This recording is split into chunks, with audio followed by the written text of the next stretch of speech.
Okay, So this okay. is my first. Well, I am so happy to have you on Bridges Live, and I'm Dr. Paul. This is Bridges Live, and you are just now coming on with us, and welcome. Most of you can hear us on iHeart, iTunes, Apple Podcasts, and they can catch you on my YouTube channel, Dr. Paul Dyer, Grandmaster. Because if you didn't know, I'm a Grandmaster of martial arts. Been doing martial arts for over 45 plus years. Wow. So that is, I've been teaching around the world for a bit, and doing that stuff. And I believe in protection and service of people. I think that's what we all have in common. But please tell us about yourself, because I want to dug right in. And people who don't know who Ashana Potts is, Okay. that's their fault. But now they're going to find out. So I am a 42-year-old African-American female. I've been in law enforcement now for 23 years. I joined the department when I graduated from high school.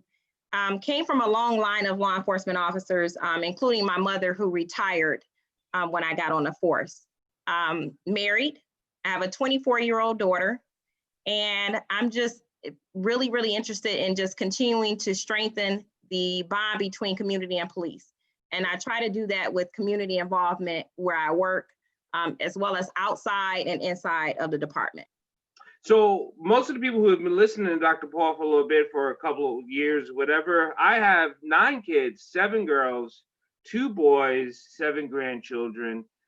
I know the age. I got them all between here to there. And so raising women and strong women, and this is what's been such a blessing to have you on, is to talk about building strong women in our community, but also learning how to serve our community in many facets. You chose to serve as a police officer and building that community, because it is broken. Our community, the Black community is broken.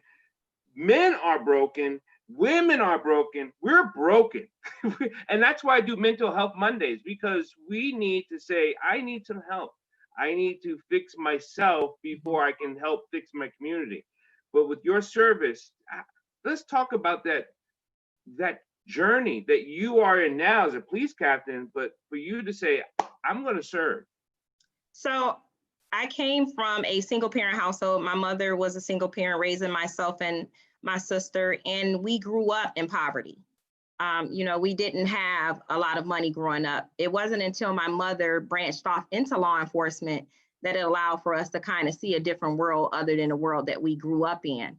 And we grew up with some challenges. There was trauma in our childhood. My mother, trauma in her childhood, which then passed on trauma in our childhood. So I knew early on that I wanted to be a person that would go out and see the girls that look like me, that came from backgrounds like myself, and let them know that they can make it, that they can look to something other than the environment that they were born in. And so that kind of was what led me into servitude. I knew early on that I wanted to be a service. I knew it was either being in law enforcement or being a lawyer. I ended up choosing law enforcement. But you got a little taste of both. Yeah. Yeah. The community is, I always say, when people say it takes a village, right? To raise a child, but what do you do when a village is sick? So we have not, that's a great point. And you think with all the talking heads that was out here on these mass, so these other media places, and I don't want to talk about them specifically, it's just that, what do we do? How do you help a community that is sick? We have to recognize our sickness. I was just recently talking with Dr. George Frazier and Demetrius Curry and Dee Shropshire earlier today, and we have to recognize that we have a sickness in our community, and until we recognize that, it's going to stay broken. Absolutely. How do you fix something if you don't acknowledge that it needs to be fixed? You can't, right? And I think just being in law enforcement, I've seen the worst of humanity. I've seen the worst in my culture, being in a predominantly Black city, but I've also seen the best of our culture. So I know that there are way more good people in this world than there are bad. I think sometimes the good people feel silent because you do hear so much negativity.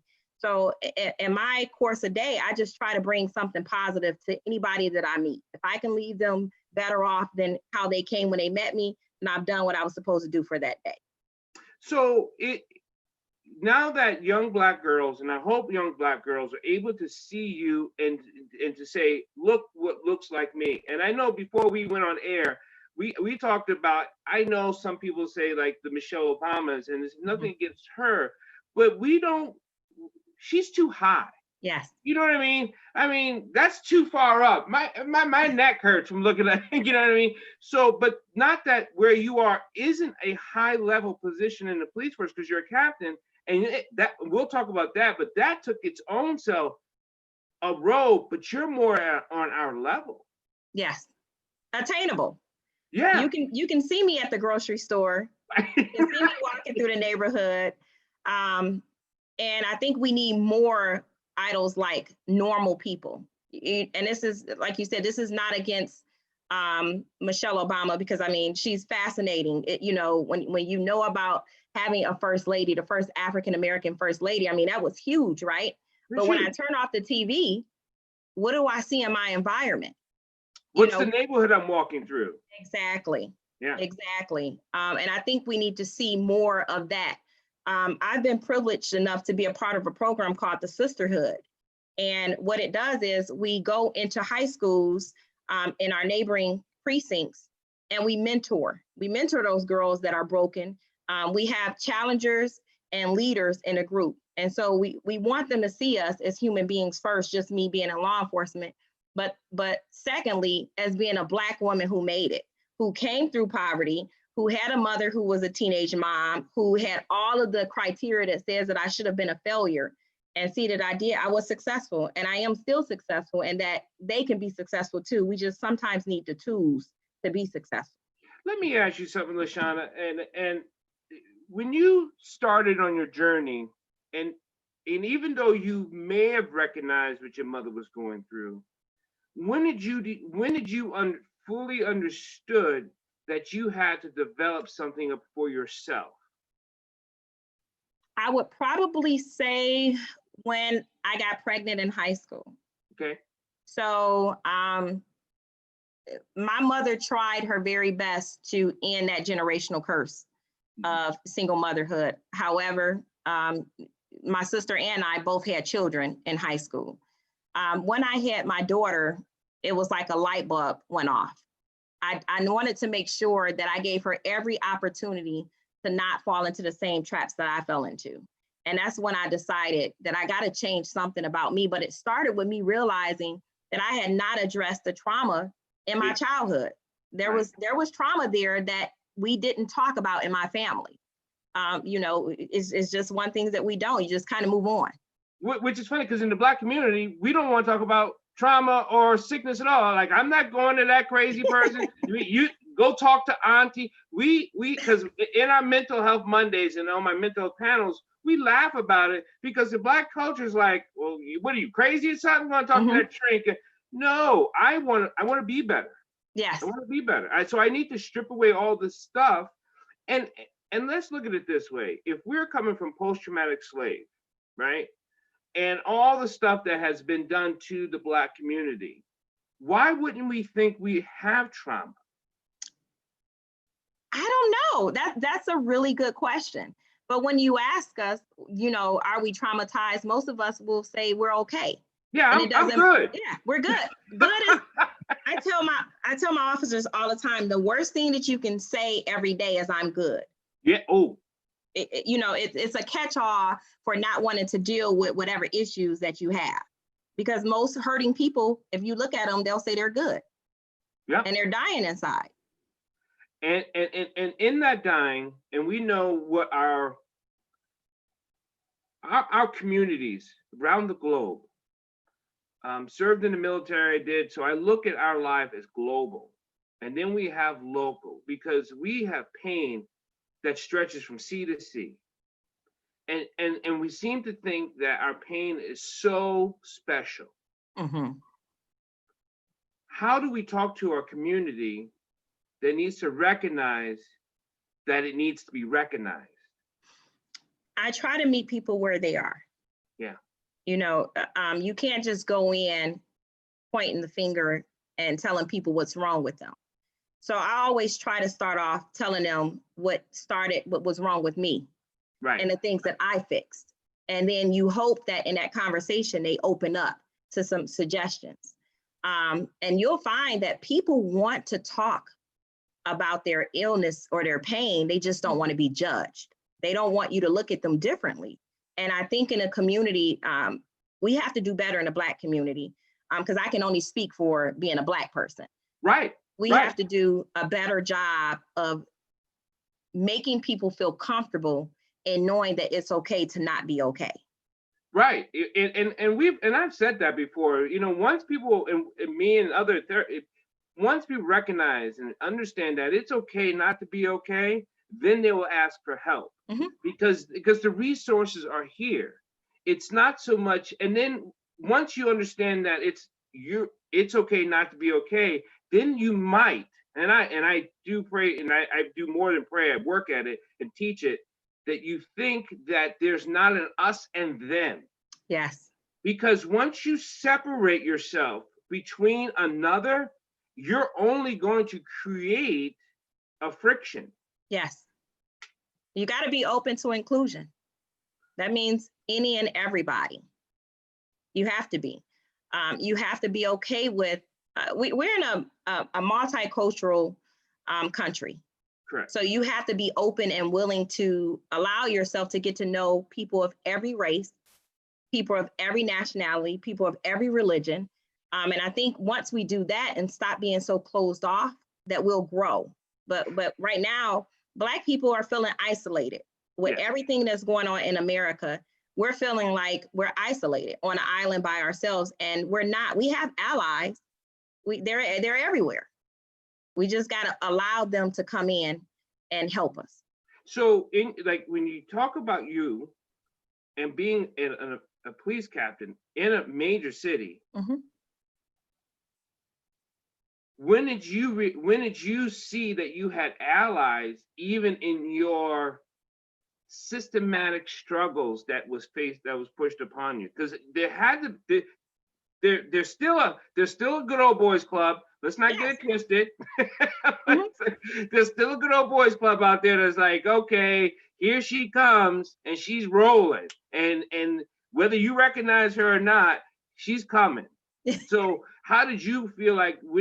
How did you understand that you had allies? And I was thankful that I had women, Okay. women of different races, women of my race, that when I was going through elevation through the police department, they latched on to me.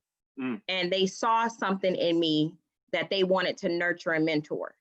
So I was blessed to have that. Not everybody has that. You know, I had women that I could lean on that would tell me the experiences that they had, being the first female in a unit, or being the first captain or commander of the Detroit Police Department. And I was like a sponge. I wanted to know, how do you navigate a white male dominated field? Because it still is. Detroit is an anomaly. Most departments are not like Detroit. Most departments, even when I go to training out of state, I'm usually the minority in the room.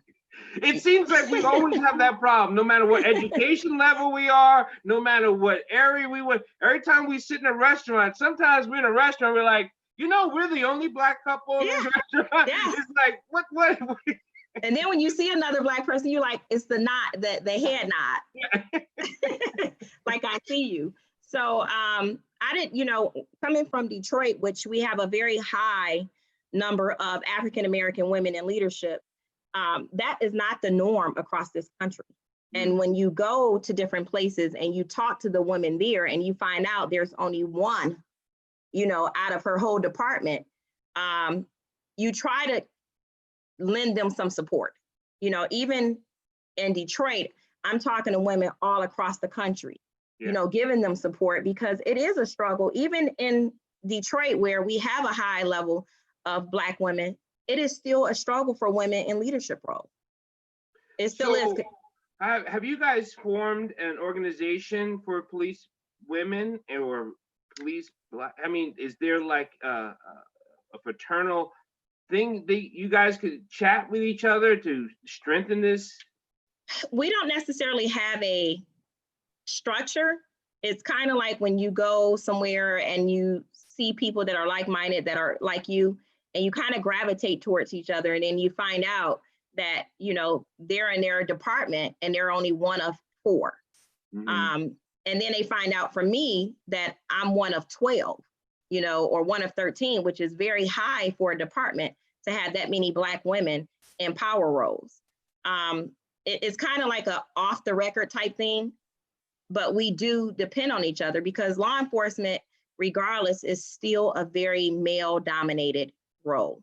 I have to be very careful of the tone, you know, how I speak. I don't want to come off as being angry Black woman. So, I mean, it's just, it's something that I consciously make an effort to, you know, when I'm engaging, especially when I'm dealing with men in law enforcement, to make sure that I'm not coming off as being angry. You know, I can be stern. First of all, the whole angry Black woman, I don't know, the Black community can make fun of it. And it could be like, because they see their mama somehow. And I get that when your mama's yelling at you, be like, and here's another woman. But that's internal. It is. So how are we supposed to be cognitive of external with someone else for them to perceive it? That's because the white men and white women also see it. Angry Black women, how'd they get it? Like why would they internalize that? Well, you turn on the TV and what do you see? Angry Black woman. You see angry Black woman. I mean, if you turn on songs, I mean, it's everywhere, and I'm very cognizant of that, of the fact that I'm not only speaking for me, I'm speaking for Black women in general. Yeah. You know, when I win, it's a win for Black women coming behind me. Yeah. If I come out there and I fail, I've just set them back. So I'm very passionate about making sure that I always carry myself with, you know, dignity, integrity, be respectful. I'm not a pushover by any means. So, you know, I can't go there with people, but I always be mindful of what that's going to look like from the person looking on the outside. How can we build a better community break down the us and them? From your standpoint, being in law enforcement, there's a wall. And the wall has been there for a long time. Even in my years growing up, there's been there for a long time. Do you see the wall coming down, or do you see it being understood? I see it being understood. I don't necessarily know, especially in the climate right now. Right. It seems like there's more bricks being put on the wall.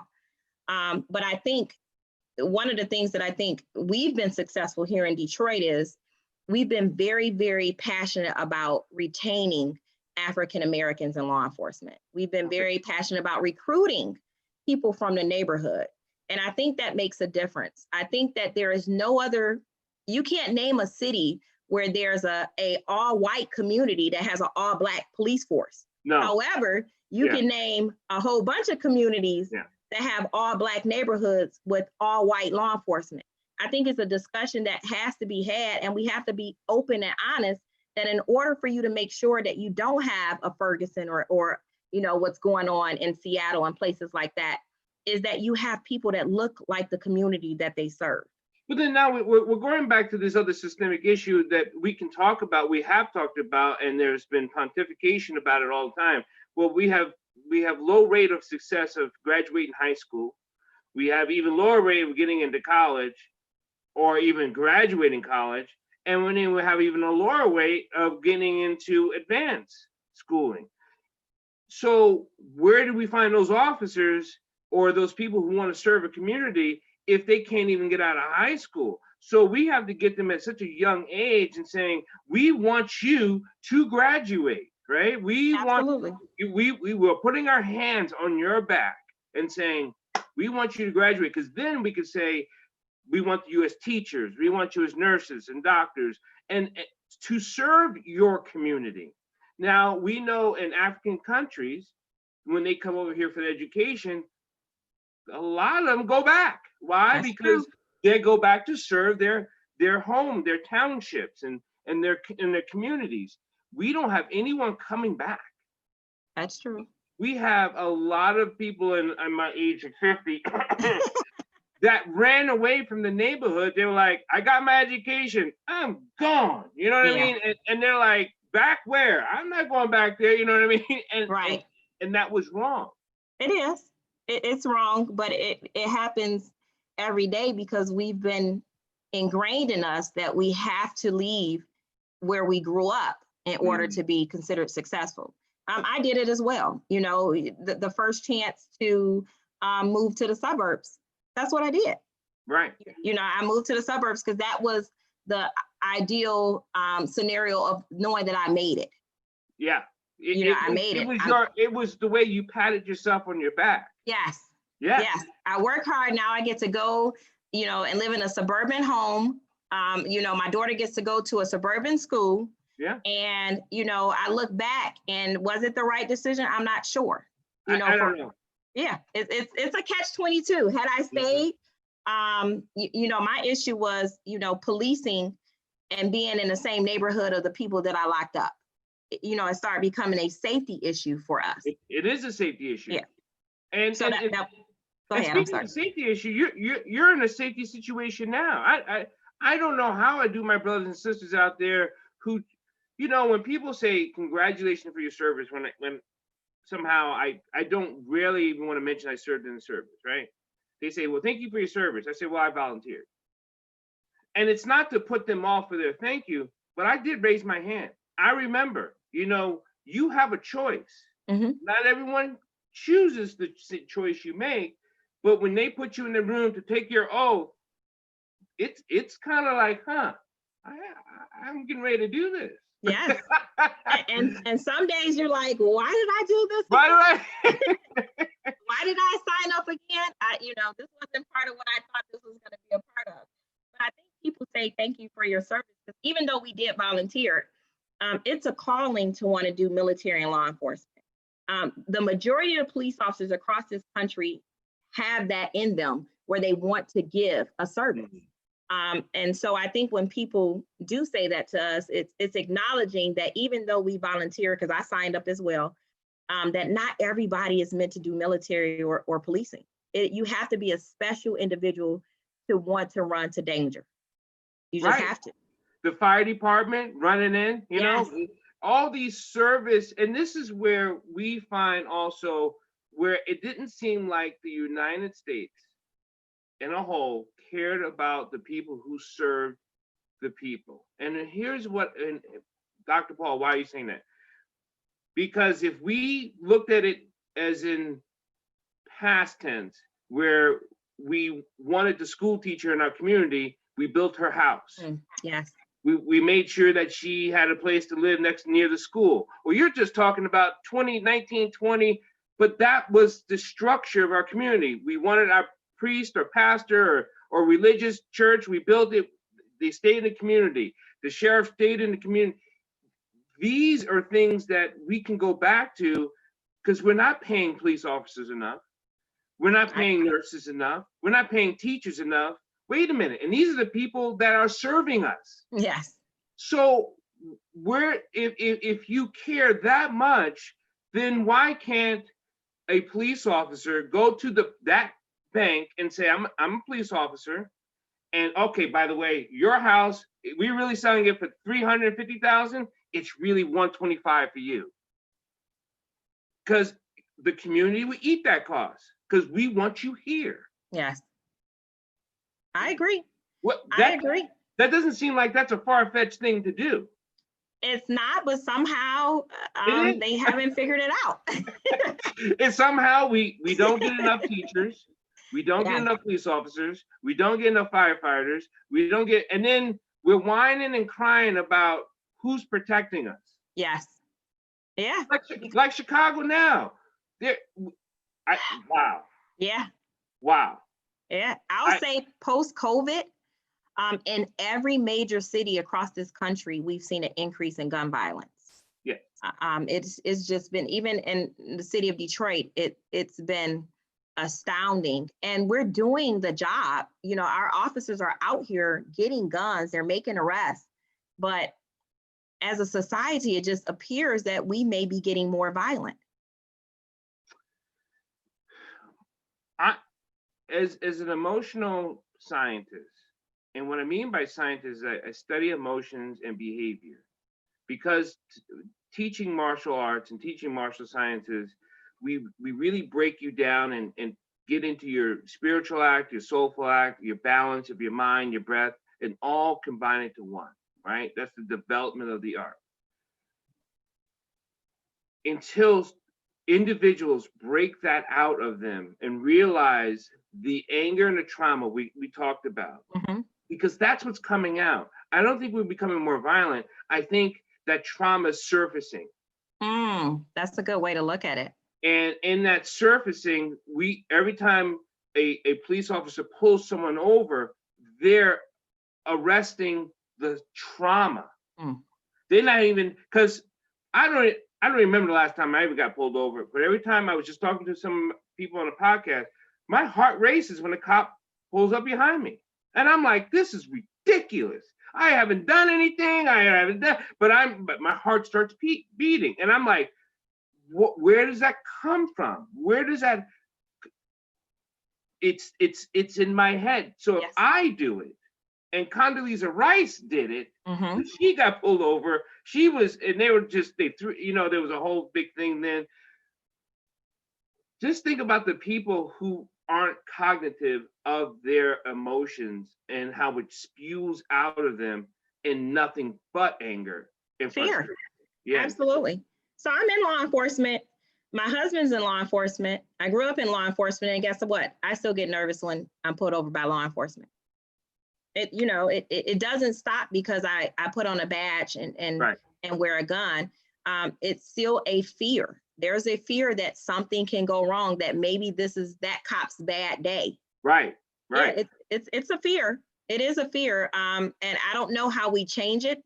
I think we have to talk about it. I think we have to be honest when we tell, especially our community. When I talk to young Black men and women in my community, I tell them, when you're pulled over, this is not the place for you to hold court.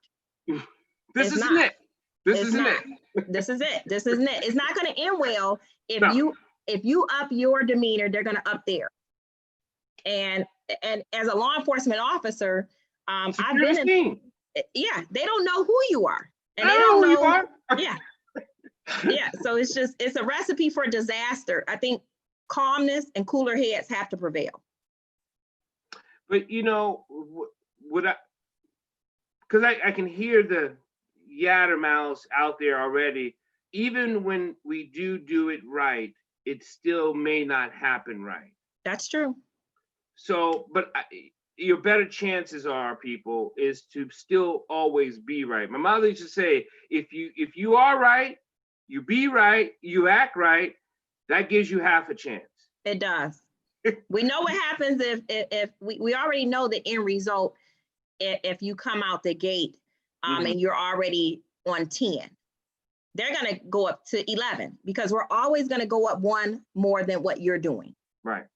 So, I mean, you have a better chance. And I'm raising, Black children. They have to know that respect authority. That's the first thing. Even when authority is wrong, you voice it after you get away. You voice it after you've received that ticket. There's proper channels to make sure that that's addressed. But what you can't do is stand on the side and challenge. It just doesn't work. It doesn't go well. It just doesn't. Do we need more activists in our communities to want to teach how to be instead of what they need to be? Absolutely. Both more proactive than reactive. Right. In society, we're a little bit more reactive. I believe that we need to see people, grassroots organizations that are in a community, that are working hand in hand with the citizens. Absolutely. Right. Yeah. Absolutely. Because I think we have organizations that have their own interests. Mm-hmm. They have their own interests. I know where you're going. And it's okay to have an interest, but their interest is influencing our communities. Yes. And now our communities are looking different. Yes. And in that different, there's that us and them. Yes. When in reality, aren't we all human beings? Yeah. When it's all said and done, everybody puts their pants on one leg at a time. You know, we all have people that we care about, that we love, that we cherish. I think we just have to go back to putting human in humanity. We have to get away from my life is better than yours. You're less than me because you make this much.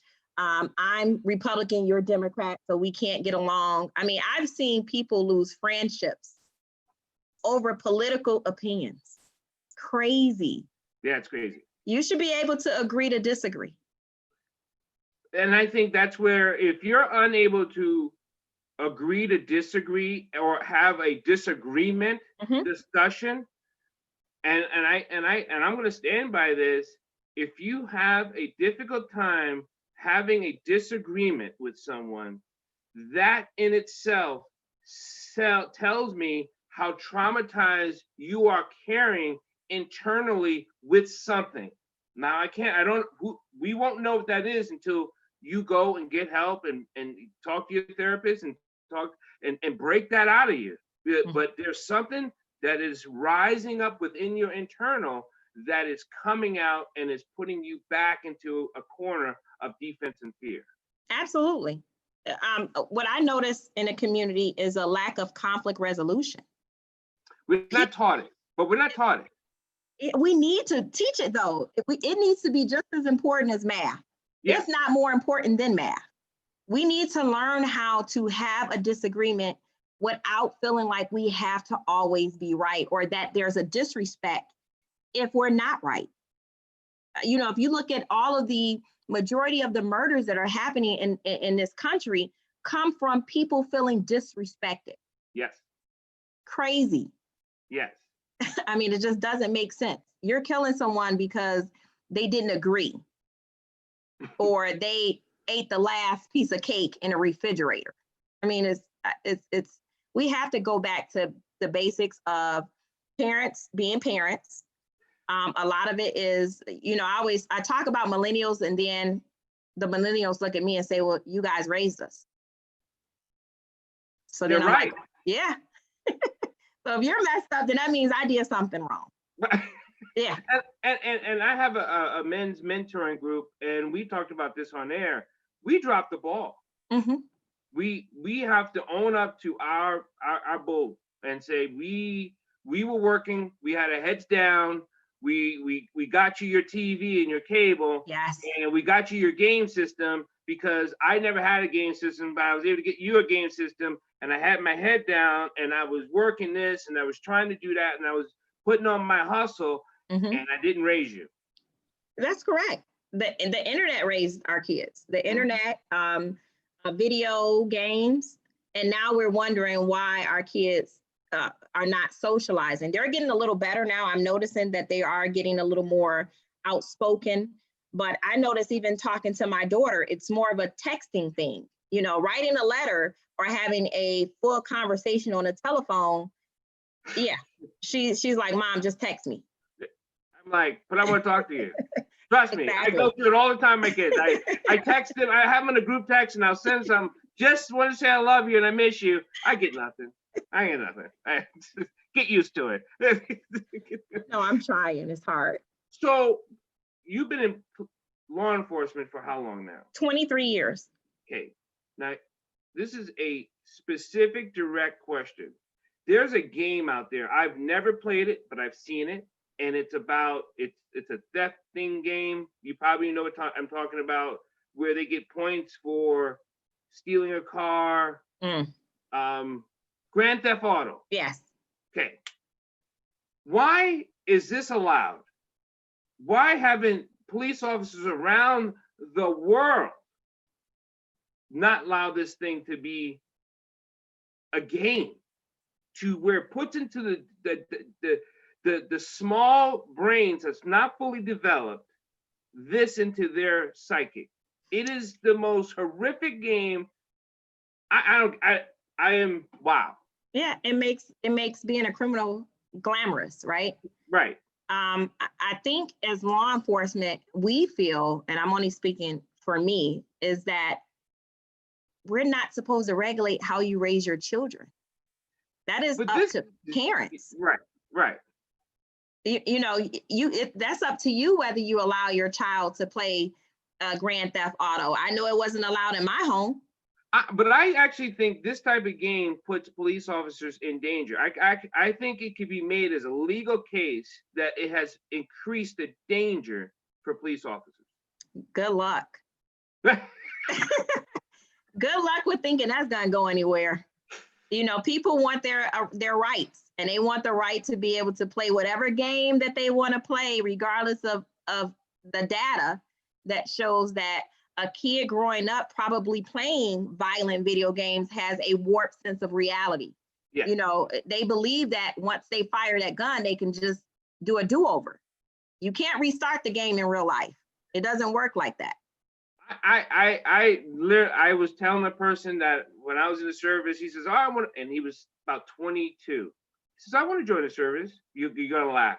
I said, "So what are you doing now to prepare for service?" He goes, "Well, I'm playing SEAL game." I said, "What?" He goes, "There's a game called SEAL. You go in." I'm like, I didn't even know anything about the game. And he's like, I said, "Well, how is that?" He goes, "Well, it puts you into it." I said, "I just have to walk away." Right. Because if you want to be in the soldier, you want to be in the military, you want to go in foreign lands and join. Yeah, it's not like a SEAL game. Definitely not like the video game. Yeah, and that's what I mean. That's the reality. Especially when you put that with alcohol and marijuana.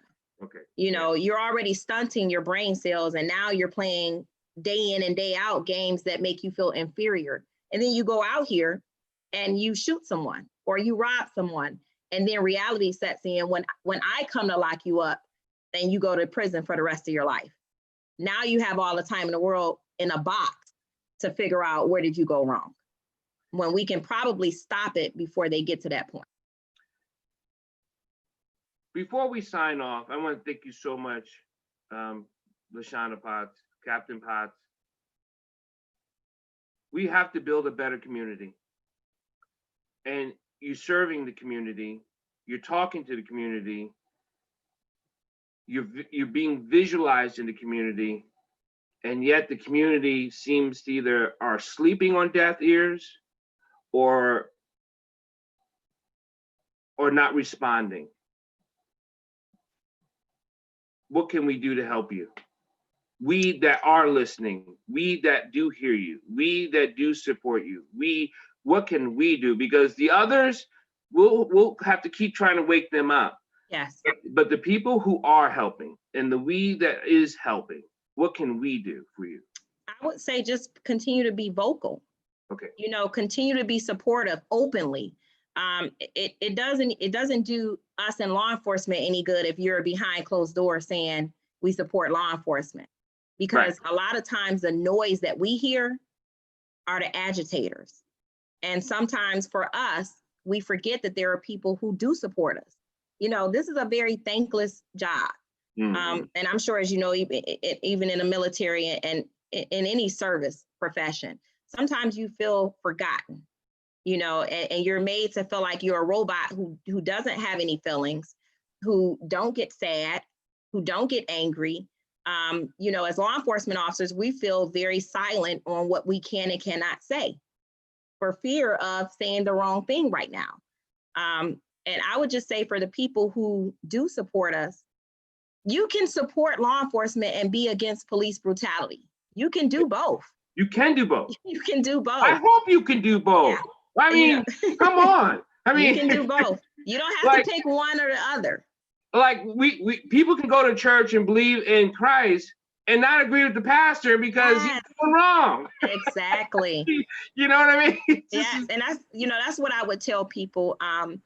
Get more involved in the community programs that your police department offers. We have a plethora of police programs that are in the community in the Detroit Police Department. And a lot of times when I come up against people who are speaking negatively, I start asking them, do they know about the programming? A lot of people don't want to learn what's in a community because then it takes away the complaints, right? Mhm. I would rather you do a ride along with me and find out what it's like to be an officer for those 4 hours that you're in a car with me, so that you can see some of the things that I see. And maybe it will give you an idea of what it's like for that police officer in that community. And then we can dialogue and come up with solutions that benefit us both. We are in this together. We cannot do it without the community, and the Okay. community cannot be protected without law enforcement. They just can't. If they could, we wouldn't be here. Or we wouldn't be here. It just wouldn't, because in our country it doesn't work that way. But then there's other communities that literally has pushed out law enforcement. There are Hasidic communities in New York that I know Mhm. that they have their own police, their own hospitals, and they are very internalized. They have their own little internalization problems, but they really section themselves off. Hmm. And I don't think that idea is going to work. Yeah, how does that work? It works for them because they bought up so much of the land and so much of the schools because of the Hasidic community, Hasidic Jews. They send their kids to their own schools, and so they get money from us, from the outside community, but they keep their money within themselves. Wow. So, and I've heard the rhetoric about, well, maybe we just need our own police force, or maybe we need our own this, and blacks need their own this. I don't think that would work either, because if that would work, then why are we still having a high rate of black on black crime? I was just about to say, when people talk about self-policing, right? What stops you from doing it now? Right. You know, if it could be done, if it was something that people wholeheartedly wanted to do, we wouldn't have any crime because everybody would be policing themselves. Right. We know that in society, there are those who are not able to do that. And so you need the people like myself who are there, and we're peace officers first. I know that people say law enforcement, but my role first is to be a peace officer and then a law enforcement officer. I want every interaction, when somebody has an interaction with me, I want it to be a positive one. Now, there are going to be some times where you're not going to like me, and it's going to be probably because I'm there to arrest you. But even when arresting somebody, that doesn't mean that I have to treat you less than human. Right. You know, and I'm very careful about how I treat people because I can always be on the receiving end of that one day. Well, this sounds like your training was, maybe you took your training a little bit more seriously. Maybe your training was a little bit better, and because all training aren't the same. We know It's not. that. Yes. And that's something the American people don't understand, is why Yes. isn't there equal training across the board? Because I know tons of police officers and they're very skilled, and then I don't know the others because I don't know the others. Man, most of the police officers I've ever come in contact with is we come through the martial arts community, and so Okay. the way they carry themselves, the way and also from ex-military. Mhm. So all training isn't the same, and so we got to stop thinking that all officers are the same. They're not. And here's the thing. Every officer comes from a community. Right. We're not like in a lab where you're creating this perfect law enforcement officer. So when there's going to be people in the community that are not good people. There are going to be some officers that slip through the cracks that are not good people. The problem is we have to do a better job of weeding them out and making it extremely difficult for them to go somewhere else. I mean, that's the way you change the culture in law enforcement. You make it unbearable for a person who's a sexist, a racist, homophobe. You make it very unbearable for them to be in law enforcement. And then you make it extremely difficult for them to leave your community and go to another. Right. We just got to hold them accountable. You ought to have your own talk show. Oh, no. No, thank you. I'll leave that up to you. Because I don't think we hear enough of this.